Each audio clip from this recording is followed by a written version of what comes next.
TV triple 9 news కి స్వాగతం. Bulletin లో ముందుగా హెడ్లైన్స్ చూద్దాం.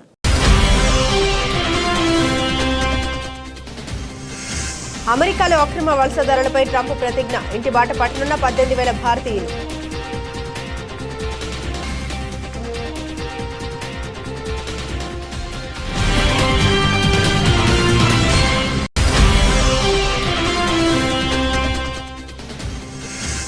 దేశ ఐక్యతను దెబ్బతీసేందుకు కొందరు విష బీజాలు నాటారు.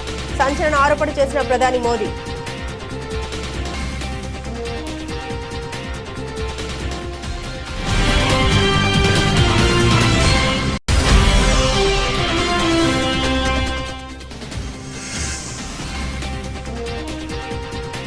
మహిళ చనిపోతే అరెస్టు చేయొద్దా? అల్లు అర్జున్ అరెస్టుపై TPCC chief Mahesh comment.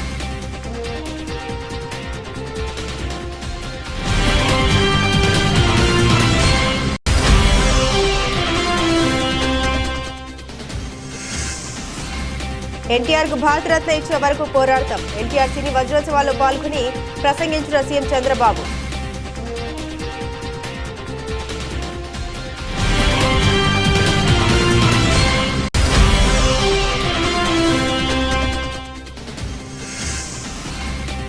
జమిలిపై YCP ఆశలు. ఎన్నికలకు రెడీ కావాలని పార్టీ శ్రేణులకు జగన్ పిలుపు.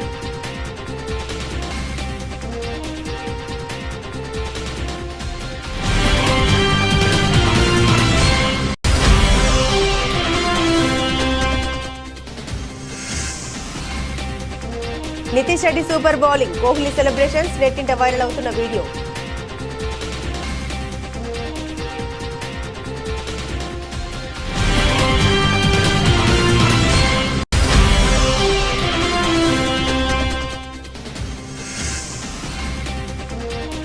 పుష్ప 3లో విలన్ గా విజయ్ దేవరకొండ. క్లారిటీ ఇచ్చిన రష్మిక మందన.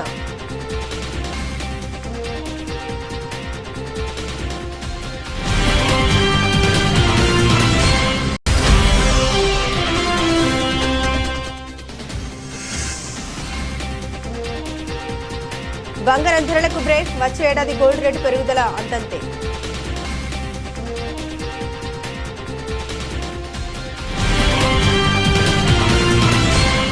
అమెరికా అధ్యక్షుడిగా ఎన్నికైన డొనాల్డ్ ట్రంప్ వచ్చే ఏడాదిలో పదవి బాధ్యతలు చేపట్టనున్నారు.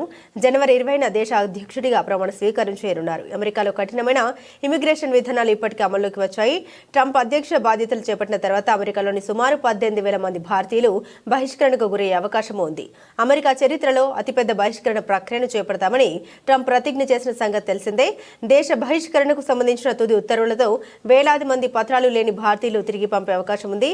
యుఎస్ ఇమిగ్రేషన్ కస్టమ్స్ ఎన్ఫోర్స్మెంట్ రూపొందించిన జాబితాలో 1.45 మిలియన్ల మంది బహిష్కరణకు గురయ్యారు. వీరిలో 18,000 మంది అన్డాక్యుమెంటెడ్ సరైన పత్రాలు లేని భారతీయులు కూడా ఉన్నారు.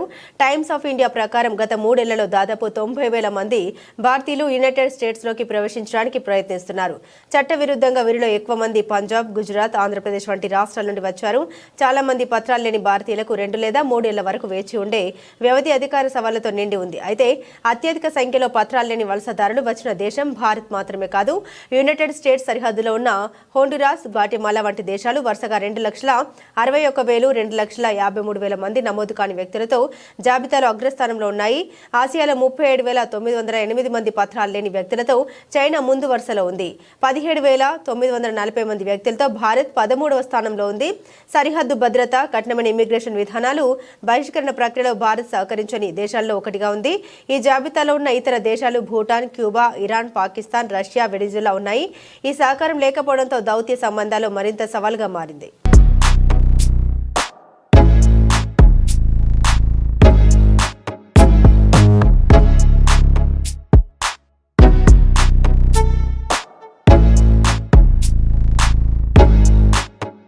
రాజ్యాంగ నిర్మాతలు భిన్నత్వంలో ఏకత్వ ప్రాధాన్యాన్ని అర్థం చేసుకున్నారని, అయితే కొంతమంది మాత్రం అలా ఉండకూడదని భావిస్తున్నారని ప్రధానమంత్రి నరేంద్ర మోదీ అన్నారు. దేశ ఐక్యతను దెబ్బతీసేందుకు కొందరు విష బీజాలు నాటారని తెలిపారు. మోదీ ఇవాళ ఆయన లోక్సభలో ప్రసంగించారు. రాజ్యాంగాన్ని ఆమోదించి 75 ఏళ్లు పూర్తయిన సందర్భంగా లోక్సభలో జరిగిన చర్చలో మోదీ మాట్లాడారు. దేశంలో అప్పట్లో విధించిన ఎమర్జెన్సీ కాంగ్రెస్ కు ఓ మచ్చ అని, దాన్ని ఎప్పటికీ కడిగేసుకోలేరని తెలిపారు. దేశానికి స్వాతంత్ర్యం వచ్చిన తర్వాత కొందరు స్వార్థపరుల వల్ల అనేక కష్టాలు పడ్డామని ప్రధాని మోదీ తెలిపారు. బానిస మనస్తత్వంతో ఉన్నవారు దేశ అభివృద్ధికి ఆటంకం కలిగించారని తెలిపారు. పేదలకు ఇబ్బంది లేకుండా తాము వన్ నేషన్ వన్ కార్డు తీసుకొచ్చామని అన్నారు. డిజిటల్ ఇండియా దిశగా దేశాన్ని ముందుకు తీసుకెళ్తున్నామని తెలిపారు. రాజ్యాంగాన్ని రూపొందించడంలో మహిళలు బిఆర్ అంబేద్కర్, పురుషోత్తం దాస్, టాండ్వన్, సర్వేపల్లి రాధాకృష్ణన్ వంటి ప్రముఖుల కృషిని మోదీ గుర్తు చేసుకున్నారు. మహిళలకు వారి హక్కుల్ని కల్పించడానికి అనేక దేశాలకు దశాబ్దాలు పట్టిందని, అయితే భారత రాజ్యాంగం వారికి మొదటి నుండి ఓటు హక్కును కల్పించిందని అన్నారు. संविधान के साथ खिलवाड़ करना, संविधान के स्पिरिट को तहस नहस करना, ये कांग्रेस की रगों में रहा है. हमारे लिए संविधान, उसकी पवित्रता, उसकी शुचिता हमारे लिए सर्वोपरि है. और ये शब्दों में नहीं है, जब जब हमें कसौटी पर कसा गया है, हम तप करके निकले हुए लोग हैं. मैं उदाहरण देना चाहता हूं. 1996 में सबसे बड़े दल के रूप में भारतीय जनता पार्टी जीत करके आई.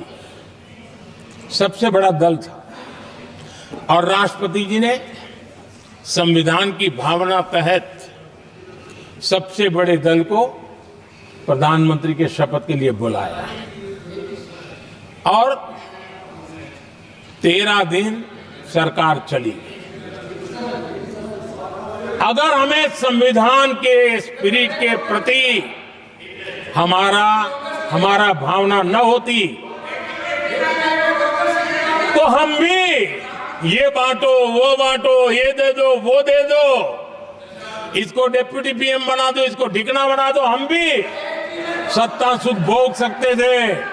लेकिन अटल जी ने सौदेबाजी का रास्ता नहीं चुना, संविधान के सम्मान का रास्ता चुना और 13 दिन के बाद इस्तीफा देना स्वीकार कर दिया. ये ऊंचाई है हमारी लोकतंत्र की. इतना ही नहीं, 1998 में एनडीए की सरकार थी. సినీ హీరో అల్లు అర్జున్ పై తమకు ఎలాంటి కక్ష లేదని, మహిళ చనిపోతే అరెస్టు చేయొద్దని టీపీసీసీ చీఫ్ మహేష్ కుమార్ గౌడ్ అన్నారు. రేవతి కుమార్ ఆసుపత్రిలో చావు బతుకుల మధ్య కొట్టుమిట్టాడుతున్నారని తెలిపారు. హైదరాబాద్లోని గాంధీ భవన్లో మహేష్ కుమార్ గౌడ్ మాట్లాడారు. తెలుగు చిత్ర సీమ హైదరాబాద్కు రావడానికి కాంగ్రెస్ ముఖ్యమంత్రులే కారణమని తెలిపారు. టాలీవుడ్ కి కాంగ్రెస్ పార్టీకి విడదీయరాని బంధం ఉందని మహేష్ కుమార్ గౌడ్ తెలిపారు. కాంగ్రెస్ సర్కారు కృషి వల్లే అప్పట్లో టాలీవుడ్ హైదరాబాద్కు వచ్చిందని తెలిపారు. కాంగ్రెస్ ప్రభుత్వమే స్టూడియోల నిర్మాణానికి భూములు ఇచ్చిందని తెలిపారు. మరోవైపు తెలంగాణ తల్లి విగ్రహంపై వస్తున్న విమర్శల్ని మహేష్ కుమార్ గౌడ్ తిప్పికొట్టారు. 10 ఏళ్ల అధికారంలో ఉన్న బీఆర్ఎస్ తెలంగాణ తల్లి విగ్రహాన్ని ఎందుకు ఏర్పాటు చేయలేదని నిలదీశారు. ఎమ్మెల్సీ కవిత రౌండ్ టేబుల్ సమావేశాలు పెట్టే ముందు 10 ఏళ్లలో వారు అనుభవించిన పదవుల గురించి చర్చ పెట్టాలని అన్నారు. కాగా పార్టీ బలోపేతం కావాలంటే కొంతమంది కొత్త వారికి పదవులు ఇస్తే తప్పేంటని అన్నారు.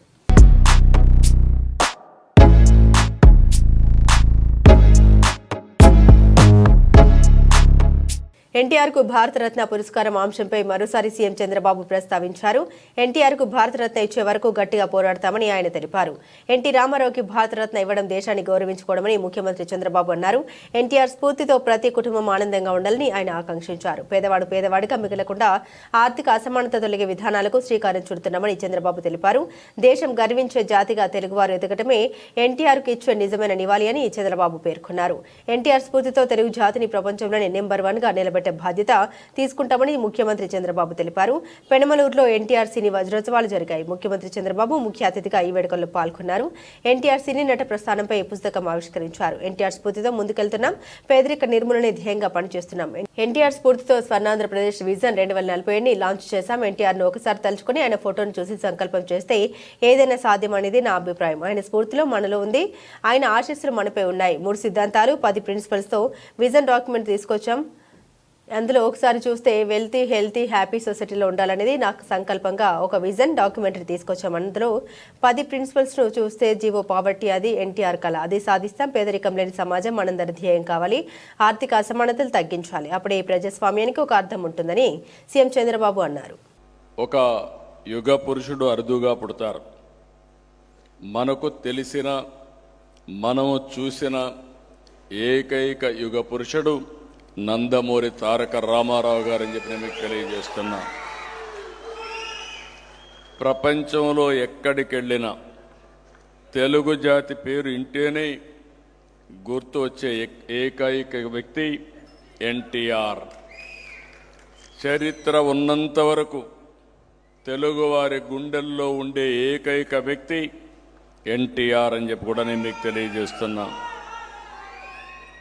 అచ్చ తెలుగుదనం, తెలుగువాడి ఆత్మగౌరవం రెండింటికి అర్థం ఎన్టీఆర్. ఒక చిన్న రైతు బిడ్డ నుంచి తెలుగు సినీ చరిత్రలో ఒక ఎవరెస్ట్గా ఎదగడం, 9 నెలల్లోనే పార్టీ పెట్టి ముఖ్యమంత్రి కావడం చరిత్రలో ఎక్కడా జరగలేదు. భవిష్యత్తులో కూడా జరుగుతుందనే నమ్మకం కూడా లేదు, జరగదు. ఇటు వెండి తెరను కానీ అటు రాజకీయాలు ఏలిన ఏకైక నాయకుడు భారతదేశ చరిత్రలో ఒక్క ఎన్టీఆర్ అని చెప్పి కూడా నేను మీకు తెలియజేస్తున్నాను. రంగం ఏదైనా ఆయన అడుగుపెట్టిన ప్రతి చోట సువర్ణ అధ్యయనమే. ఎన్టీఆర్ నటించే తొలి చిత్రం మన దేశం. జమిలీ జపంతో దేశంలోని అన్ని రాష్ట్రాల్లోని ప్రతిపక్షాలు అలర్ట్ అవుతున్నాయి. ముఖ్యంగా తెలుగు రాష్ట్రాల్లో రాజకీయం ఒక్కసారిగా మారిపోయింది. తెలంగాణ పరిస్థితి ఎలా ఉన్నా ఏపీలో మాత్రం రాజకీయం రసవత్తరంగా మారే అవకాశం ఉంది. జమిలీ ఎన్నికలపై వైసీపీ గంపెడి ఆశలు పెట్టుకుంది. ఏకంగా ఎన్నికలకు సిద్ధంగా ఉండాలంటూ పిలుపునిచ్చారు ఆ పార్టీ అధినేత జగన్.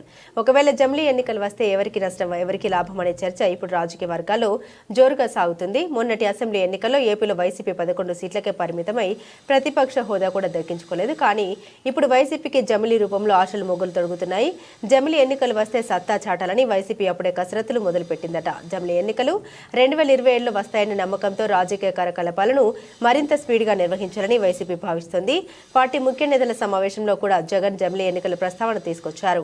అది మన చేతుల్లో లేదు, కానీ ఎన్నికలు ఎప్పుడు వచ్చినా రెడీ కావాలని పిలుపునిచ్చినట్టు తెలుస్తోంది. అంటే జమిలీ ఎన్నికలపై వైసీపీ మంచి ఆశలు పెట్టుకుందని జోరుగా ప్రచారం జరుగుతుంది. ఉచిత పంటల బీమా అమలు చేసి దళారీ వ్యవస్థ అనేది లేకోకుండా ఆర్బీకేల ద్వారానే పంటలు కొనుగోలు చేసి ప్రతి రైతుకు తోడుగా అండగా నిలబడే కార్యక్రమం మనం చేస్తే ఈరోజు ఏ రైతు ధాన్యం కొనుగోలులో ఏ రైతుకు కూడా కనీస మద్దతు ధర రాని పరిస్థితిలో ఈరోజు వ్యవసాయం చేస్తూ ఉన్న పరిస్థితులు ఈరోజు కనిపిస్తూ ఉన్నాయి. మళ్ళీ పథకాలు ఎలా ఉన్నాయో అని హలో అని ఫోన్ చేసి అడుగుతారంట. పథకాలు ఉంటే కదా నువ్వు హలో అని చెప్తే అవతలోడు హలో అని చెప్పి మళ్ళీ చెప్పేదానికి. పథకాలు లేవు, ఫోన్ చేసి నువ్వు హలో చెప్తున్నావు. అది పరిస్థితి. ఇంత దారుణమైన పరిస్థితుల్లో ఒకవైపున ఉంటే మరోవైపున చూస్తే విడిగా కరప్షన్. ఇసుక రేట్లు మనకన్నా తక్కువ రేట్లకు ఇస్తామన్నారు. ఈరోజు చూస్తే కనీసం ఆ రోజు రాష్ట్ర ప్రభుత్వానికి కనీసం ఖజానాకు డబ్బులు వచ్చేటివి. ఈరోజు రాష్ట్ర ప్రభుత్వానికి రూపాయి కూడా డబ్బు ఆదాయం రాకపోగా ఇసుక రేట్లు చూస్తే డబల్. ఈరోజు మద్యం పరిస్థితి చూస్తే గవర్నమెంట్ నడిపే మద్యం షాపులు పూర్తిగా రద్దు. ప్రతి గ్రామంలోనూ వేలం వేసి బెల్ట్ షాపులు 2 లక్షలు 3 లక్షలు అని చెప్పి వేలం వేసి మరీ బెల్ట్ షాపులు నడుపుతూ ఉన్నారు. 6 నెలలు అయిపోయింది.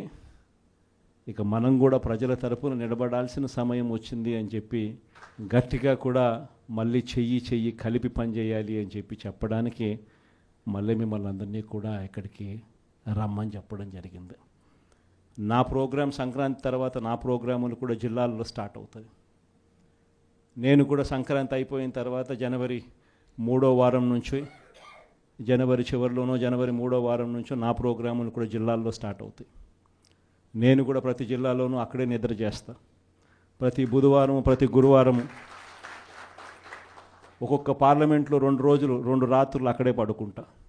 3 రోజులు 3 నియోజకవర్గాలు, మరుసటి రోజు గురువారం మరో 4 నియోజకవర్గాలు కార్యకర్తలతోనే మమేకమయ్యే కార్యక్రమాలే చేస్తాం. ప్రోగ్రాం పేరు కూడా కార్యకర్తలతో జగనన్న పార్టీ బలోపేతానికి దిశ నిర్దేశం అనే ప్రోగ్రాంతోనే ఆ ప్రోగ్రాంలో కూడా అడుగులు ముందుకు వేస్తాం. ఆ ప్రోగ్రాం జనవరి 3వ వారంలో నా ప్రోగ్రాంలు స్టార్ట్ అయ్యేసరికి మీరేం చేయాలి అనే కార్యక్రమం కూడా చెప్పడానికి కూడా ఈరోజు మిమ్మల్ని అందరినీ కూడా ఇక్కడికి ఆహ్వానించడం జరిగింది. సోషల్ వెల్ఫేర్ పాఠశాలను తనిఖీ చేశారు. అనంతరం విద్యార్థులతో మాట్లాడుతున్న మంత్రి శ్రీనివాస్ రెడ్డిని చూసిన విద్యార్థి సార్ నేను మీ వీరాభిమానిని అంటూ ముందుకు వచ్చాడు ఓ విద్యార్థి. మంత్రిని చూసి విద్యార్థి కంటతడి పెట్టాడు. చలించిపోయిన మంత్రి శ్రీనివాస్ రెడ్డి అక్కడ చేర్చుకుని ఏం చదువుతున్నావు అంటూ అడిగి తెలుసుకున్నాడు. సార్ నేను 7th క్లాస్ చదువుతున్నాను. మేము చాలా నిరుపేద కుటుంబం. అమ్మా నాన్న పూరి గుడిసెలో జీవనం కొనసాగిస్తున్నారు. మాకు ఇల్లు లేదు సార్ అనగానే వెంటనే స్పందించిన మంత్రి శ్రీనివాస్ రెడ్డి ఇందిరమ్మ ఇల్లు కలెక్టర్ ద్వారా గిఫ్ట్ గా ఇస్తామని చెప్పిన మంత్రి శ్రీనివాస్ రెడ్డి నువ్వు బాగా చదువుకోవాలి, ఉన్నతమైన శిఖరాన్ని అధిరోహించాలని స్వయంగా మంత్రి శ్రీనివాస్ రెడ్డి పెన్నును విద్యార్థికి గిఫ్ట్ గా అందించారు. మంత్రి పొంగులేటి శ్రీనివాస్ రెడ్డి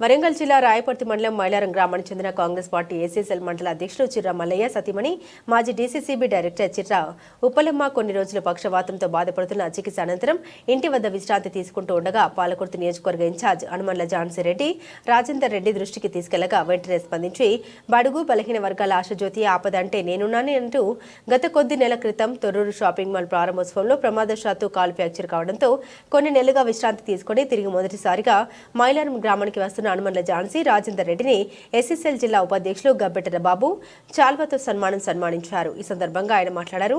తన బాధను మర్చి ప్రజల బాధల్లో పాల్పంచుకునే ఏకైక వ్యక్తి కాంగ్రెస్ పార్టీ పాలకుర్తి నియోజకవర్గ ఇన్ఛార్జ్ అనుమన్ల ఝాన్సీరెడ్డి అన్నారు. ఈ సందర్భంగా వారికి ప్రత్యేక కృతజ్ఞత తెలియజేశారు. ప్రజల బాధలో మమేకమైన ఝాన్సీరెడ్డి మాజీ డీసీసీబీ డైరెక్టర్ చిర్రా ఉప్పలమ్మను పరామర్శించి మనోధైర్యం కల్పించిన అనంతరం మహిళలతో కలిసి వారి బాగోగులు అడిగి తెలుసుకున్న ఝాన్సీరెడ్డి వెంట బ్లాక్ అధ్యక్షులు హమ్య నాయక్, మండల అధ్యక్షులు ఈదలకంటి రవీందర్ రెడ్డి, మండల సీనియర్ నాయకులు బీరం వెంకటరెడ్డి, ఉల్లెంగుల యాదగిరి, నర్సయ్య, మాజీ సర్పంచ్ లేతాకుల సుమతి, యాదవరెడ్డి, ఐత సాంబయ్య, గ్రామ పార్టీ అధ్యక్షులు ఐరెడ్డి ఎల్లారెడ్డి, గ్రామ ఉపాధ్యక్షులు చుడుపాక యాగయ్య, పరుపటి రత్నాకర్ రెడ్డి, మల్యాల నరసింహమూర్తి, గూడెల్లి వెంకన్న, గ్రామ పెద్దలు, ముఖ్య నాయకులు పాల్గొన్నారు.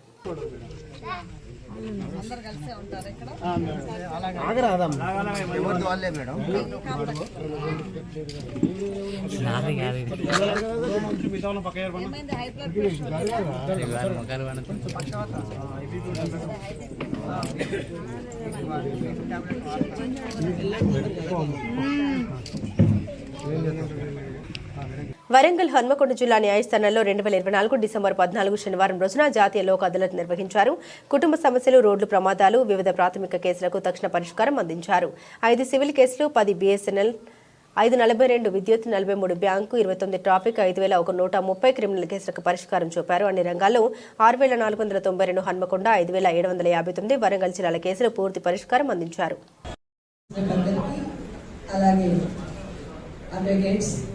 Public prosecutors, government leaders, general public, print and electronic media అందరికి కూడా శుభోదయం. ఈరోజు మనము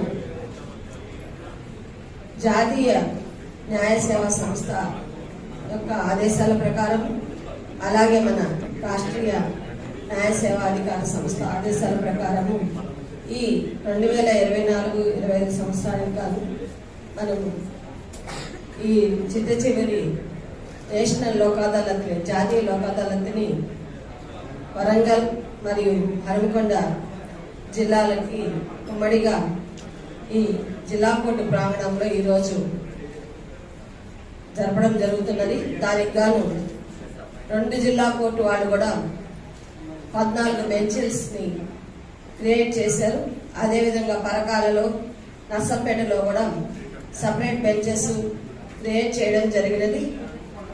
అందరూ కూడా పోలీస్ యంత్రాంగము, డిస్ట్రిక్ట్ కలెక్టర్ గారు మరియు నేషనల్ ఇన్సూరెన్స్ అన్ని ఇన్సూరెన్స్ కంపెనీ వారి యొక్క రిప్రజెంటేటివ్స్, స్టాండింగ్ కౌన్సిల్స్, అలాగే పబ్లిక్ ప్రాసిక్యూటర్స్ అందరూ కూడా, రెవెన్యూ డిపార్ట్మెంట్ వాళ్ళు, ఆర్టీసీ, టిఎస్ తెలంగాణ వాళ్ళు కూడా అందరూ కూడా ఈ సమావేశంలో పాల్గొంటున్నారు. వారితో పాటు ముఖ్యంగా బ్యాంక్ అధికారులు, బ్యాంక్ మేనేజర్స్, అన్ని చిట్ ఫండ్స్ కి సంబంధించిన వాళ్ళు కూడా వీటిల్లో రాజీ పడదగ్గ కేసులన్నీ కూడా రాజీ చేసుకోవడానికి ఈరోజు ప్రజలందరూ కూడా ముందుకు వస్తున్నారు.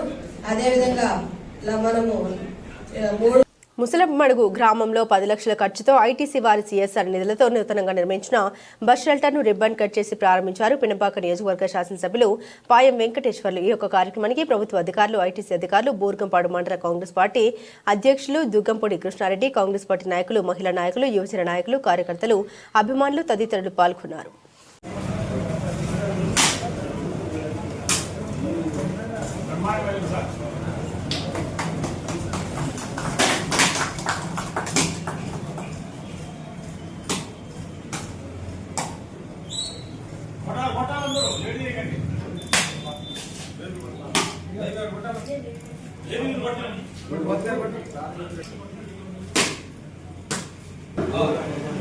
ఇబ్రహీంపట్నం వ్యవసాయ నూతన మార్కెట్ కమిటీ ఎన్నుకోవడం జరిగింది. ఈ ముఖ్య ప్రమాణ స్వీకారోత్సవానికి అతిథులుగా ఇబ్రహీంపట్నం ఎమ్మెల్యే మాల్రెడ్డి రంగారెడ్డి, నూతన committee market chairman Gurunath Reddy, vice chairman Mankala Karunakar, M నరసింహాబి, Raghavender Reddy, N Shivakumar, T Srisailam, M Karunakar Reddy, B Raju, కన్యమోహన్ Lingaswamy Yadav, G Akbar, T Mahesh Goud, K Pandu, Subburi Mallika ప్రమాణ స్వీకారం చేసి నూతన committee మెంబర్లుగా ఎన్నుకోబడ్డారు.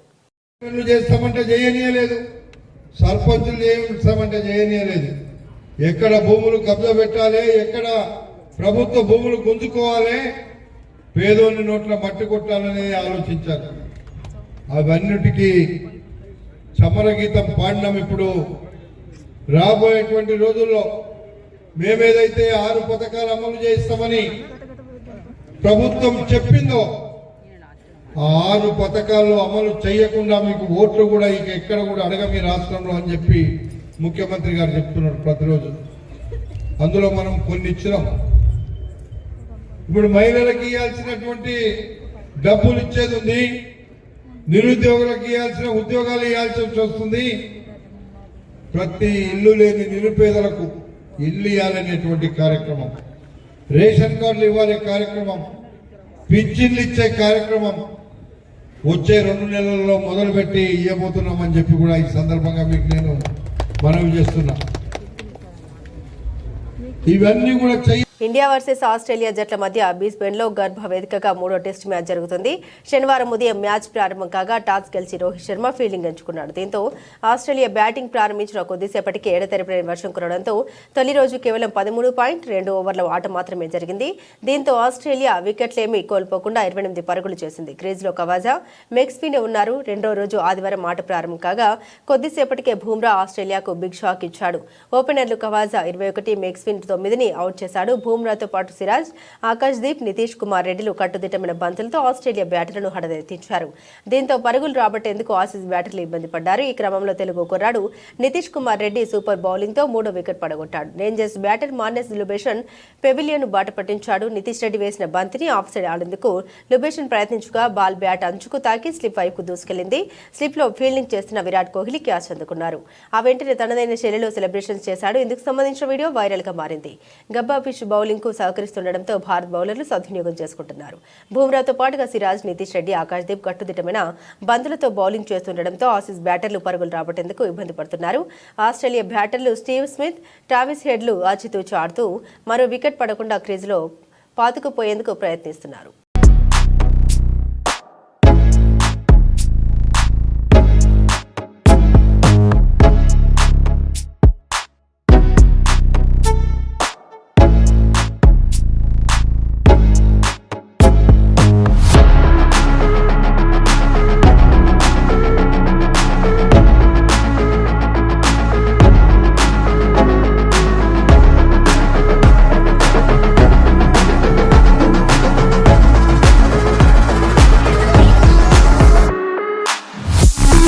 Icon star Allu Arjun, Rashmika Mandanna జంటగా నటించిన లేటెస్ట్ సినిమా పుష్ప 2 డిసెంబర్ 5న పాన్ ఇండియా లెవెల్లో గ్రాండ్ గా విడుదలైన ఈ సినిమా విడుదలైన కేవలం 6 రోజుల్లోనే 1000 కోట్ల వసూలు రాబట్టింది. సుకుమార్ దర్శకత్వంలో తెరకెక్కిన ఈ సినిమా విడుదలైన అన్ని భాషల్లో సంచలన విజయంతో దూసుకుపోతుంది. అయితే పుష్ప 1 బ్లాక్ బస్టర్ విజయాన్ని అందుకోవడంతో దానికి సీక్వెల్ గా పుష్ప 2 తెరకెక్కించారు. పుష్ప 2 కూడా ఇప్పుడు సంచలనం సృష్టించడంతో దీనికి సీక్వెల్ గా త్వరలోనే పుష్ప 3 కూడా రాబోతుంది. పుష్ప 3కి సంబంధించిన అధికారిక ప్రకటన కూడా చేశారు మేకర్స్. పుష్ప 2 క్లైమాక్స్ లో పుష్ప 3 టైటిల్ రిలీజ్ చేశారు. పుష్ప 3 ది రాంపేజ్ అని పేర్కొన్నారు. అయితే పుష్ప 3 ఉందని అనౌన్స్ చేసినప్పటి నుండి ఇందులో విలన్ గా Tollywood rowdy hero Vijay Deverakonda నటిస్తున్నాడని సోషల్ మీడియా వేదికగా పెద్ద ఎత్తున వార్తలు వస్తున్నాయి. కాగా ఈ విషయంపై రష్మిక మందన క్లారిటీ ఇచ్చింది. ఇక ఓ ఇంటర్వ్యూలో మాట్లాడుతూ మీకే కాదు నాకు కూడా దీని గురించి తెలియదు. డైరెక్టర్ సుకుమార్ సినిమా విషయంలో చాలా పక్కాగా ప్లాన్ చేస్తున్నారు. ప్రతి విషయంలో సస్పెన్స్ ఉండేలా చూసుకుంటున్నారు. చివరి వరకు చెప్పారు. పుష్ప 2 సినిమా చాలా విషయాలు కూడా సెట్లో చెప్పేవారు. సినిమా క్లైమాక్స్ లో కనిపించిన వ్యక్తిని చూసి ఇతనెవరని నేను కూడా షాక్ అయ్యా అంటూ తెలిపింది రష్మిక మందన.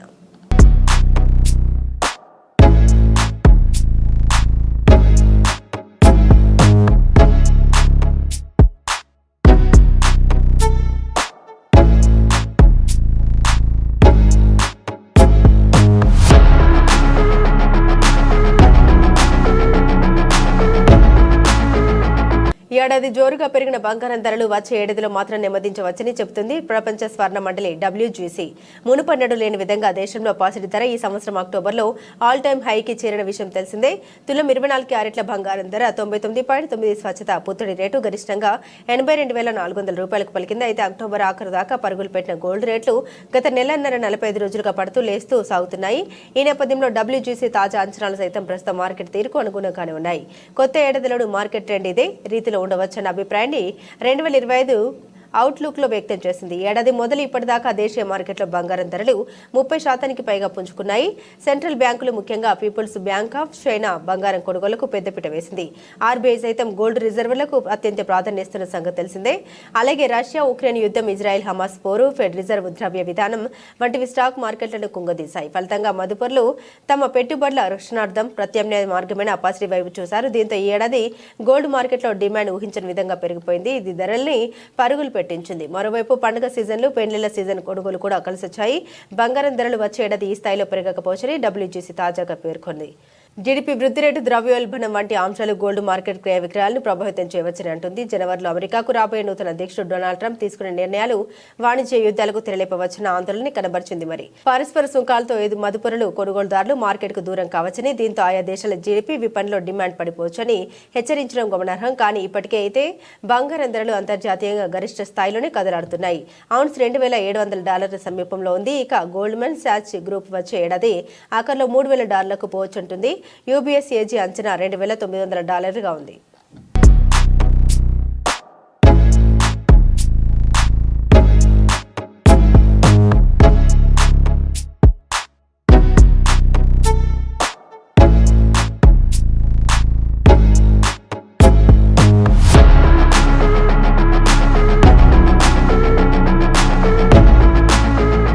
బులెటిన్ ముగించే ముందు హెడ్లైన్స్ మరోసారి.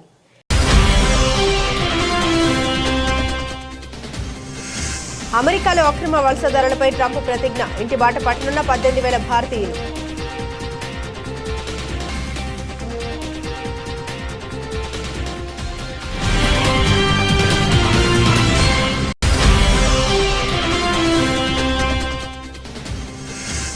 దేశ ఐక్యతను దెబ్బతీసేందుకు కొందరు విష బీజాలు నాటారు, సంచలన ఆరోపణ చేసిన ప్రధాని మోదీ.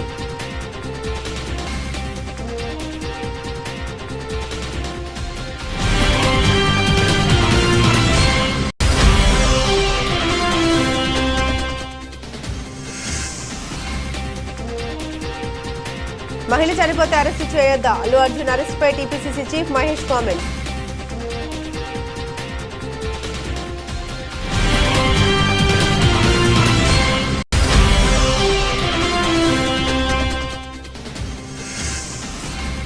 ఎన్టీఆర్ కు భారతరత్న ఇచ్చే వరకు పోరాడతాం, ఎన్టీఆర్ సినీ వజ్రోత్సవాల్లో పాల్గొని ప్రసంగించిన CM Chandrababu.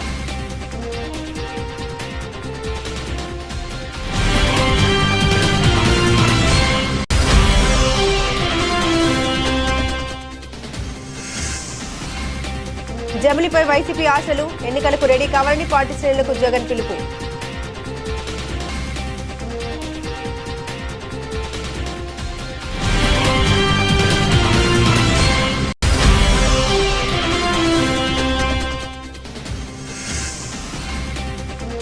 Nitish Reddy super bowling, Kohli celebrations, నెట్టింట వైరల్ అవుతున్న వీడియో.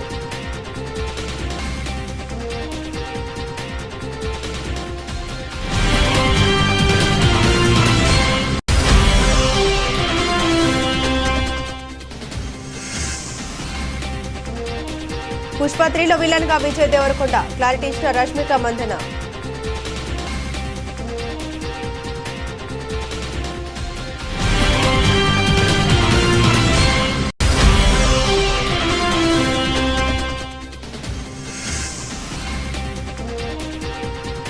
బంగారం ధరలకు బ్రేక్, వచ్చే ఏడాది గోల్డ్ రేటు పెరుగుదల అంతంతే.